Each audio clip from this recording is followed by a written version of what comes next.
maka jangankan kau masuk surga, baunya surga diharamkan bagimu.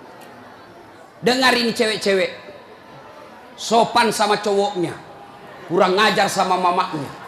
Kalau mamaknya yang kasih tahu, apa sih mamak tahu, itu kan dulu. Sekalinya cowoknya aja, iya deh bang, terserah abang aja deh, saya ikut, mana yang baik. Dongo. Tahu dongo? Beleng-beleng. Tahu beleng-beleng? Itulah makanya. Adik-adik sekalian, kalian mau sukses, muliakan orang tuamu. Tidak perlulah kau kursus kiri kanan. Muliakan orang tuamu, Allah yang angkat derajatmu. Itu janji Allah. Biar kau sekolah tinggi-tinggi, tapi kau tidak hargai bapakmu, kau hina orang tuamu, bisa jadi kau dapat kerja, tapi kerjaan yang kau dapat makin jauhkan kau dari agama. Bisa jadi perusahaanmu lancar, tapi perusahaanmu justru menyeret kau masuk gampang neraka. Ada orang tidak cerdas, tidak terlalu berkualitas dirinya, tapi dia muliakan orang tuanya, Allah angkat derajatnya. Maka adik-adik, muliakan orang tua, enak hidupmu. Itu tadi model anak sekolah. Kalau kita model yang sudah punya istri, bagaimana modelnya Ustadz durhakanya? Takut sama istrinya. Dapat rezeki, suaminya bilang, bu, sudah lama kasihan ini nomor antrinya bapak, mau haji tidak dapat-dapat, ini ada kasihan duit, bagaimana kalau kita kasih umroh dulu ibu, bapak kita kasih umroh dulu di kampung. Apa langsung dia bilang istrinya, apa? Bapakmu terus. Apa? Mamamu terus.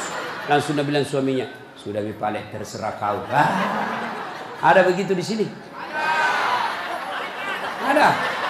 Beleng-beleng. Apa kamu takut sama istrimu? Nawamu semua dia kau ambil semua. Jangan takut sama istri, Pak.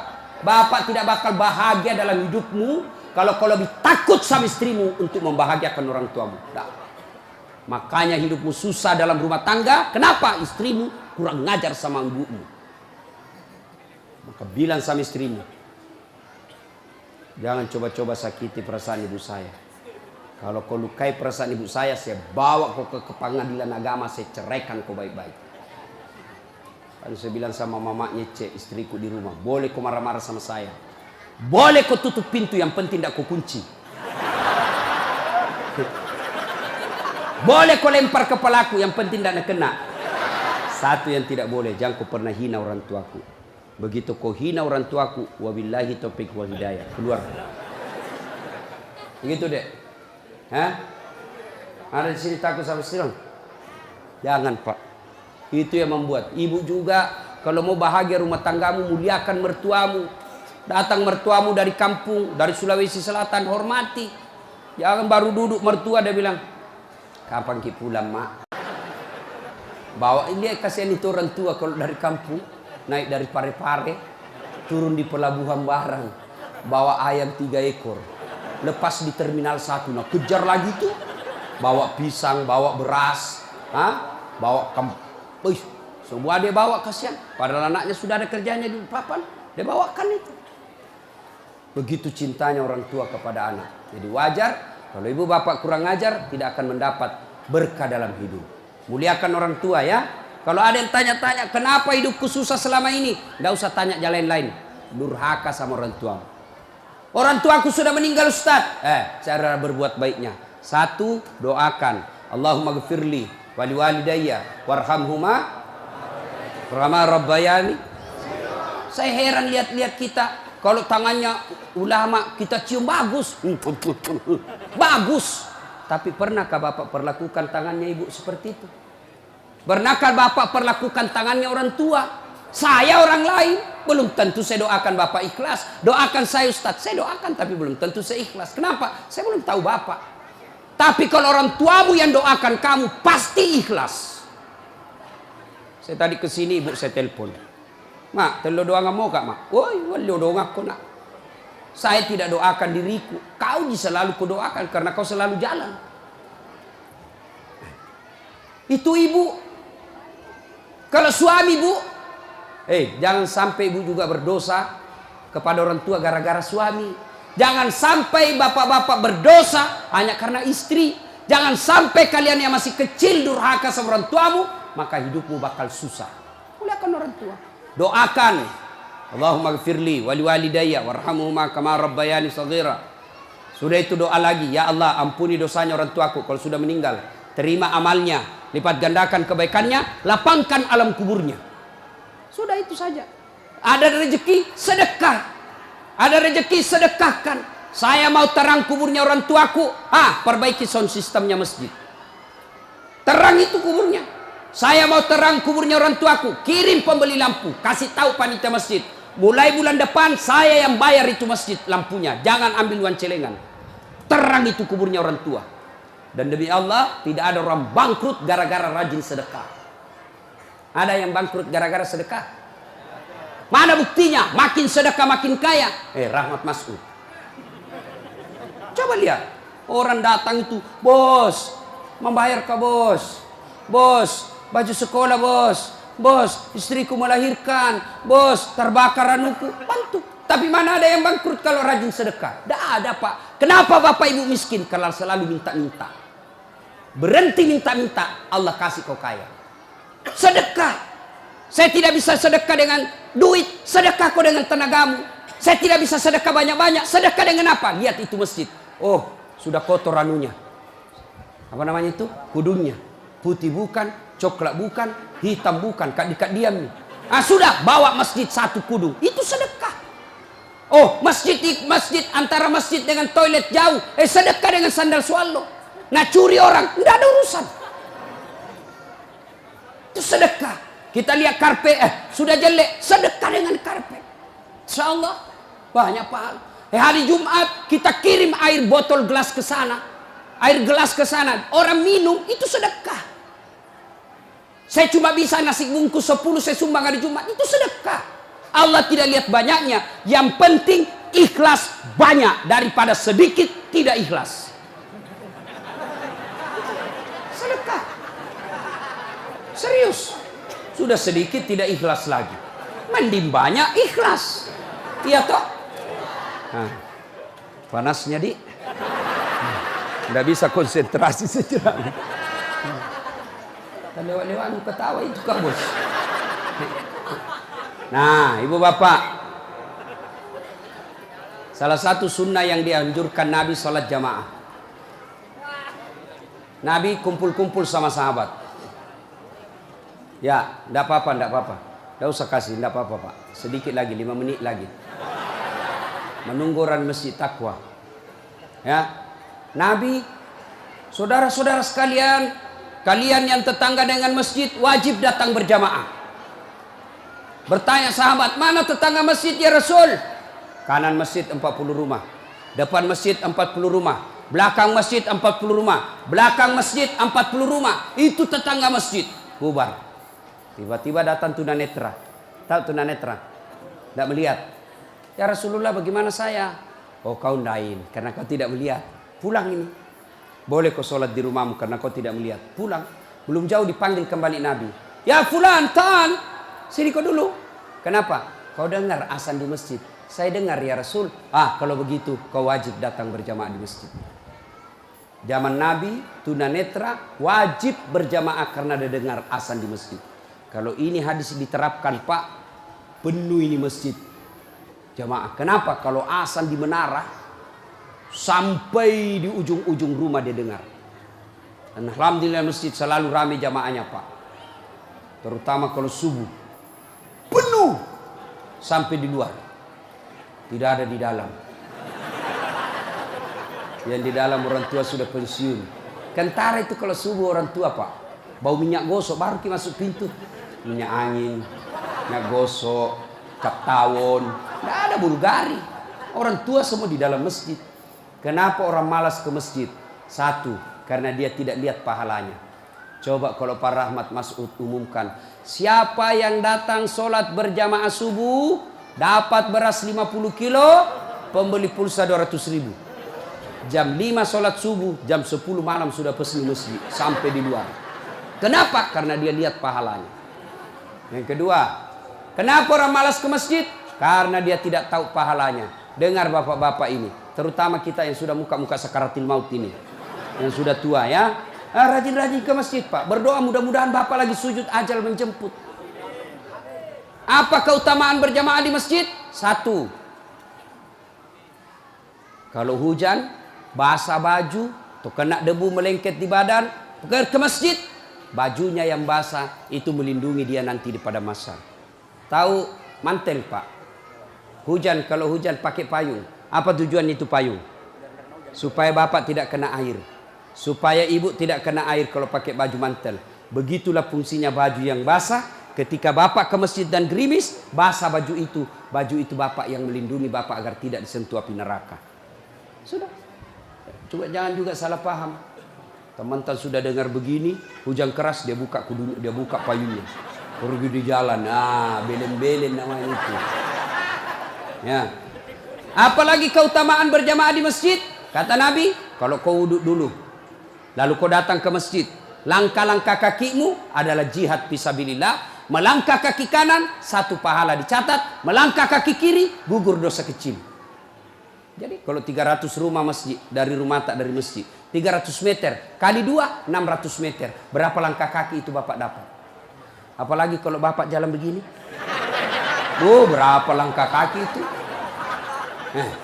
Iya toh. Apalagi kalau Bapak keliling-keliling dulu ke kampung baru. Sampai di sini selesai orang sholat dong. Apalagi keutamaan berjamaah di masjid. Seluruh materi yang kita lewati, pagar, tembok, dinding, aspal, tumbuhan, semua jadi saksi. Dia akan berkata, ya Allah, jangan kau masukkan dia neraka, masukkan dia surga. Saya saksinya. Tanggal 26 November dia datang berjamaah masjid. Saya yang lihat. Itulah sebabnya kalau kita sholat jamaah, kalau kita datang ke masjid, setiap kita sholat sunnah di masjid, 2 rakaat pindah lagi. 2 rakaat pindah lagi. Supaya apa? Tambah banyak saksinya di akhirat kelak. Itulah sebabnya Nabi menganjurkan, kalau kau ke masjid, lain jalan waktu pergi, lain pula jalan waktu pulang. Ini amalkan Pak, amalkan, itu sunnah. Bapak datang masjid dari pintu sana, pulang dari pintu sana. Itu makin banyak saksi di akhirat.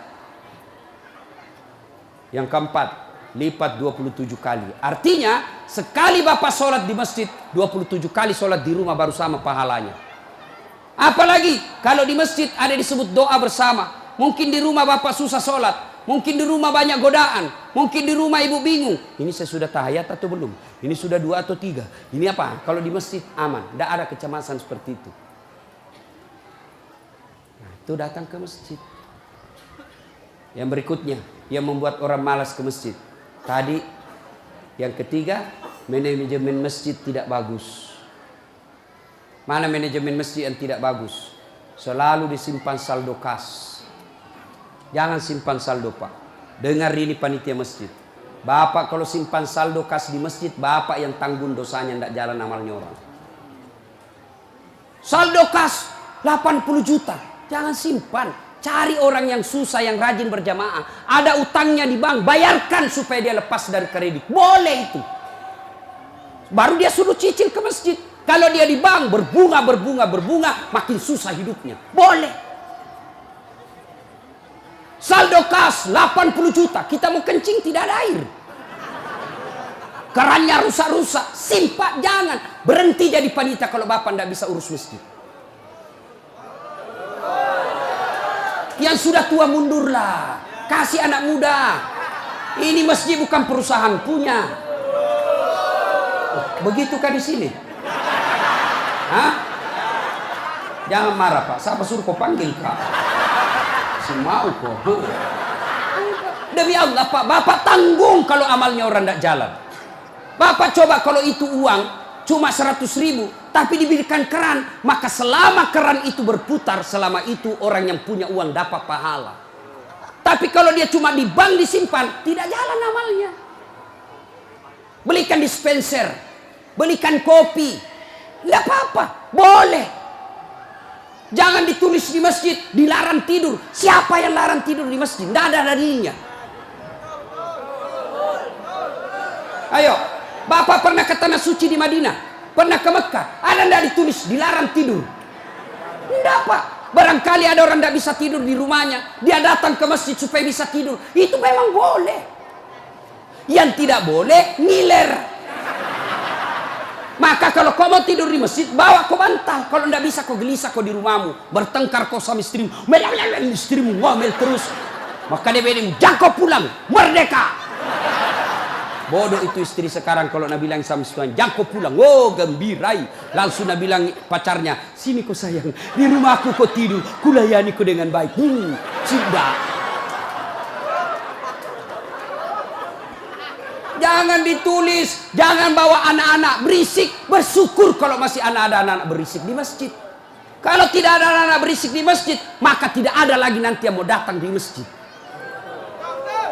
Kalian juga orang tua, kalau anakmu mau ke masjid, belikan songkok dan baju baru.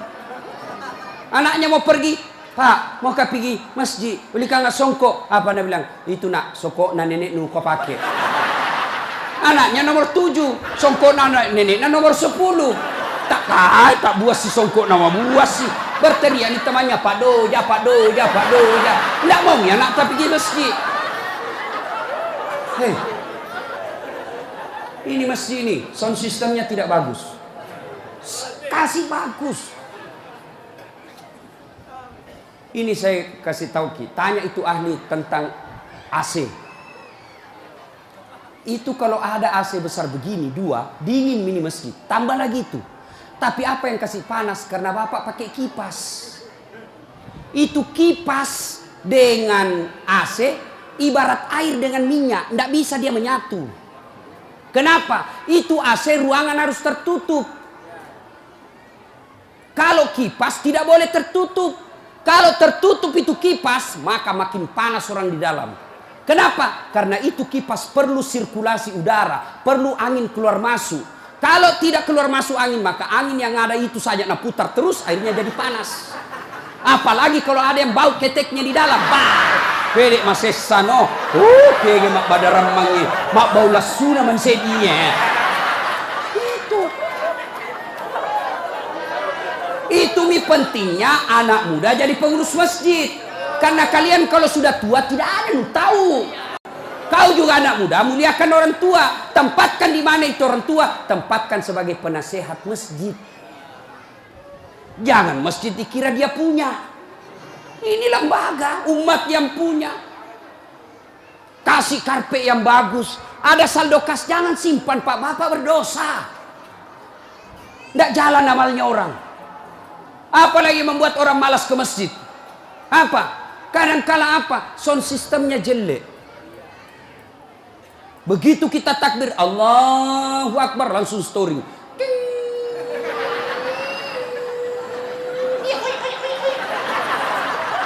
Mau ki perbaiki, sudah maki takbir, terpaksa si tangan ki.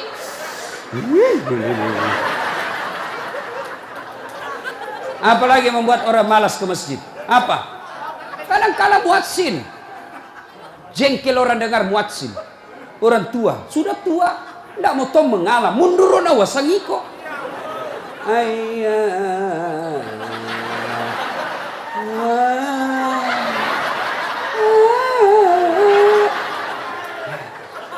Namun dari iya siro tomato, iya siro. Coba. Iya. Apalah yang membuat orang malas ke masjid? Kadang-kala penceramah. Kita di rumah sudah bertengkar istri.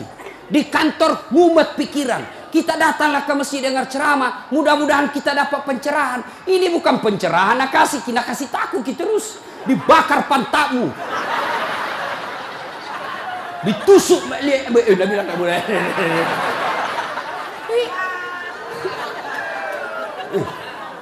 Iya. Apalagi yang kasih malas orang ke masjid? Kadang-kala apa? Imam. Ada juga imam suka sekali baca panjang. Tidak tahu juga apa nak baca. Nagaret memi. Dolin. Al-Fatihah paling nak baca.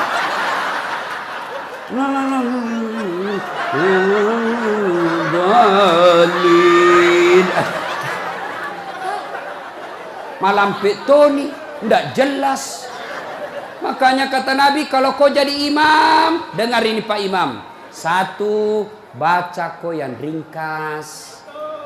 Kenapa? Karena jamaah kita di belakang macam-macam. Ada yang sudah tua tidak bisa lama berdiri. Ada anak muda yang baru datang, tidak senang yang lama-lama. Pulang di masjid, enak sembahyang di masjid. Ampun ma Ustaz. Kenapa? Dia bilang itu mesti aliran sesat. Kenapa aliran sesat? Dia bilang sembahyang subuh 3 rakaat. Bukan 3 rakaat, sujud tilawah nama itu dong. Makanya tuh imam sebelum kau takbir jelaskan dulu jamaahmu. Adik-adik, ini kita sujud tilawah. Sunnah malam Jumat membaca surah As-Sajdah. Pada rakaat kesekian kita harus sujud. Nah ini bukan 3 rakaat tapi karena Allah perintah ayat itu dibaca sujud. Jelaskan. Yang sulit, wih, aliran apa ini? Kenapa 3 rakaat? Enggak, kau yang dongo.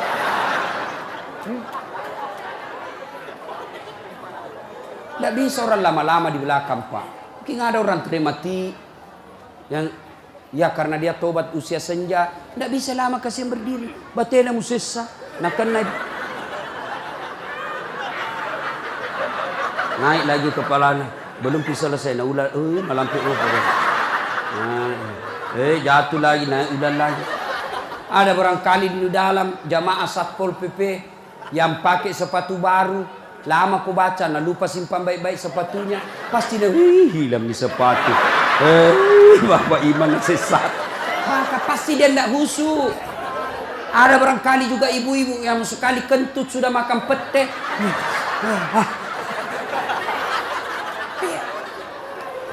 Ya. Yang kedua kata Nabi, kalau kau jadi imam, baca yang umumnya orang hafal. Tujuannya apa Ustaz? 1, supaya jamaah ikut kalau dia hafal. Coba kalau kita imam baca Al-Fatihah, kita ikut juga toh. Kenapa? Karena kita hafal. Tapi coba imam membaca surah Al-Baqarah ayat 10 sampai 120. Nah, imam sibuk dengan bacanya, kita sibuk dengan hayalan tak. Mau ikut, tidak dihafal. Mau ruku, belum ruku, terpaksa dibaca semua pengumuman masjid. Keadaan keuangan masjid, saldo kas pengeluaran, sumbangan dari haji, dibaca semua. Belum selesai ini sudah dibaca satu palampang ini, satu ini dibaca lagi Persatuan Guru Republik Indonesia. Belum selesai imam dibaca lagi bajunya tim sukses Rahmat Masud, calon wali kota Balikpapan. Semua Pak dibaca. Siapa salah? Imam. Ada ini cerita gini, wallahu alam benar atau tidak. Ada penghafal Quran, dites bacaannya. Nah, kau imam, kau mau dengar bacaanmu. Imamlah dia. Dia baca betul yang susah. Hanya dia yang tahu. Tiba-tiba jatuh cicak di kepalanya. Tas silang itu, stres. Orang stres hilang bacaannya. Apa sambungannya ini ayat? Mau ruku, tidak tahu apa sambungannya? Tidak ada tuh bisa bantu. Terpaksa Nabi bilang imam, tolong bantu di belakang. Nabi bilang di belakang, saya juga tidak tahu. Tiba-tiba berteriak anak muda. Dia bilang, kalau begitu ya sudah, ya Allahu Akbar. Siapa salah? Siapa salah? Siapa salah? Ini waktuku kuliah ini, kisah nyata. Waktu saya KKN. Belum Pak jadi ustaz waktu itu. Ada temanku, baru kenal ceritanya ini. Pikir sholat di posko. Dia pakai gamis. Baju baju ustaz sih. Aku bilang, alumni pesantren ini. Ya imam, dialah imam. Al-Fatihah lancar. Begitu dia baca Al-Kafirun, aku bilang macam apa? Macam apa ini? Wala antum abiduna ma'abud, wala ana abidum ma'abattum, wala antum abiduna ma'abud, wala ana abidum wala antum abid, wala ana. Jengkel temanku yang anak fakultas sastra. Langsung teriak. Nabi bilang, "Oi, kenapa itu tak putar-putar tidak mau sampai?" Nabi bilang, "Ini imam, ilmi juga kupikir." Kacau salah. Siapa salah? Siapa salah? Imam. Ini waktuku SD di kampung, sembahyang asar. Sujud Pak Imam lama sekali. Apa ini imam lama sekali sujud? Tiba-tiba ada temanku nangkak kepalanya, sembahyang asar tuh. Dan tidak ada imam. Ternyata imam keluar dari pintu samping. Kacau sholat bubar, tidak ada imam. Selesai sholat ditanya, Pak Imam, kenapa kau tinggalkan saf? Nabi bilang, kentut kanan. Pak Imam, lain kali kalau Bapak Imam kentut, kasih bangun Ki dulu supaya dilihat kau pergi. Dia bilang, sengaja nak, karena malu kak kau lihat. Kacau sholat. Siapa salah? Siapa salah? Imam. Makanya agama mengajarkan dalam fikih sholat jamaah, hati-hati milih imam. Makmum siapa saja boleh jadi makmum. Mulai orang gila sampai orang sadar boleh jadi makmum. Mulai orang dewasa sampai belum balik boleh jadi makmum. Mulai orang cerdas sampai orang blow on boleh jadi makmum. Imam tidak boleh. Hati-hati. Kenapa? Salah imam, kacau sapu. Maka hati-hati. Kalau salah imam, bubar jamaah. 2020 yang akan datang, Balikpapan akan milih imam. Wali kota. Kalau kau salah milih wali kota, sengsara hidupmu. Mengerti maksudku? Mengerti itu? Siapa yang panggil kak? Hah? Ada juga calon wali kota, datangkan artis. Tahu pernah mama ustad. Kalau artis nak datangkan kibu, terancam kibu. Datang itu artis, kelihatan dadanya, kelihatan pahanya, nak goyang di depannya suami tak. Enggak juga nak kasih lihat ki pahanya pak, nak kasih lihat ki saja. Dia tu apa keteni-teni ki pak. Enggak nak kasih pegang, dikasih lihat saja. Cancing-cing. Ada itu pak Haji menontonnya. Coba kalau ustaz nih, kita dah tahu ini sholat jamaah. Itu enaknya kalau calon pemimpin kita yang juga calon pemimpin dekat dengan ulama. Jangan pemusuhi ulama. Yang penting jangan jadi manusia jarum apa itu? Jisamsu. Tahu jisamsu? Janji manis nyatanya palsu. Insya Allah Pak Rahmat tidak begitu. Perlu ini perlu. Nah, dia tanya, Ustadz bagaimana kalau perempuan? Boleh ibu perempuan ke masjid. Tapi tidak dianjurkan. Tapi kalau mau ke masjid, jangan dilarang kata Nabi. Kenapa perempuan dulu tidak dianjurkan ke masjid? Karena dulu tidak aman. Kalau pergi sendiri diculik dan diperkosa dulu. Sekarang di Manggar aman. Siapa mau culik? Apalagi kalau ibu sudah 60 tahun. Siapa mau culik bu? Bikin susah. Ada remaja. Ini ustadz yang ceramah. Tidak pernah saya pondok pak. Tidak pernah saya sekolah pondok. SD sekolah umum, SMP sekolah umum, SMA sekolah umum, sarjana sekolah umum, S2 sekolah umum, S3 sekolah umum. Di mana saya belajar agama? Datang ke masjid. Saya kalau Ramadan dulu zaman SMP dan SMA, saya sudah bermalam di masjid. Waktu itu belum saya tahu apa itu itikaf. Tapi ternyata itulah itikaf, tinggal di masjid. Apa kerjaku? Kalau sudah jam 2 teriaklah saya di masjid. Sahur, sahur, sahur. Kalau ada lebih kue bawa sedikit ke masjid. Kita mau juga buka puasa, mau makan sahur di sini. Cuma ada dulu imam di kampungku aneh-aneh pak. Berteriak ini bilang, jangan pak, jangan pak. Orang kaget semua. Ih siapa yang pukul Pak Doja? Oh lari semua orang ke masjid. Jangan pak. Ternyata jam 4. Kacau orang. Sudah itu ditegur, jangan bilang jangan pak. Karena Pak Doja tidak tahu. Nah bilang lagi, sahur, sahur. Sudah jam 3 lewat 60 menit. Ih cocok tahu jangan pak. Ayo ibu bapak saudara-saudara sekalian. Kita juga jamaah ada aturannya. Sudah ya? Nah karena sudah waktu dari tadi saya tunggu. Alhamdulillah. Kalau masih mau dengar ceramah, kita pergi rame-rame ke Masjid Taqwa. Kan tidak dibayar gitu. Nah, kita sama-sama lah ke sana. Ini saja tausiah kita, mudah-mudahan ada manfaat.